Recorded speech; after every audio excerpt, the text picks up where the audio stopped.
अरब के तपते हुए रेगिस्तान में एक ऐसी कौम रहती थी जिसकी ताकत और कदकाठी पर पूरी दुनिया हैरान थी।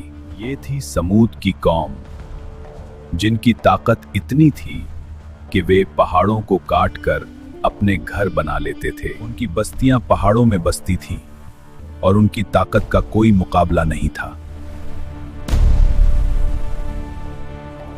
लेकिन उसी कौम की तरफ अल्लाह ने भेजे अपने नबी सालेह अलैहिस्सलाम। उन्होंने अपनी कौम को समझाया कि घमंड छोड़ दो और सिर्फ एक अल्लाह की इबादत करो। लेकिन उस कौम ने अपने नबी की बात मानने के बजाय एक चुनौती पेश कर दी। उन्होंने कहा, अगर तुम सच में अल्लाह के नबी हो तो इस पहाड़ से हमारे लिए एक निशानी निकाल कर दिखाओ। रेगिस्तान की हवा थम सी गई, हर नजर उस पहाड़ की तरफ उठी हुई थी। और फिर अल्लाह के हुक्म से वह पहाड़ हिलने लगा और उसी पहाड़ के सीने से निकली एक अजीब निशानी, एक विशाल ऊंटनी। थमूद की कौम हैरान रह गई। उन्होंने ऐसा दृश्य पहले कभी नहीं देखा था।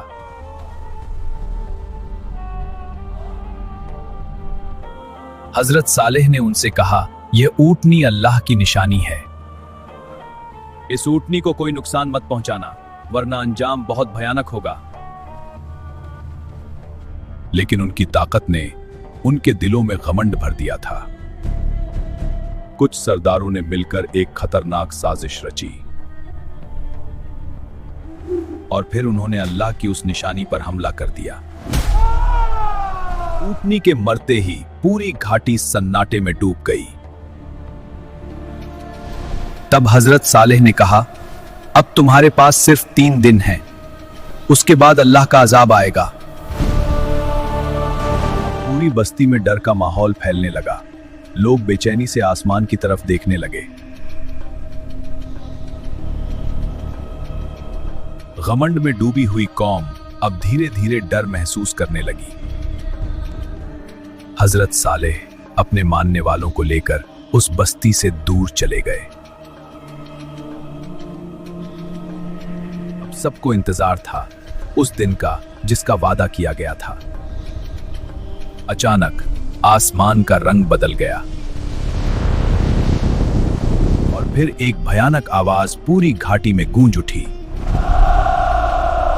जमीन जोर जोर से कांपने लगी और पहाड़ हिल उठे और देखते ही देखते ताकतवर थमूद की कौम तबाही में बदल गई।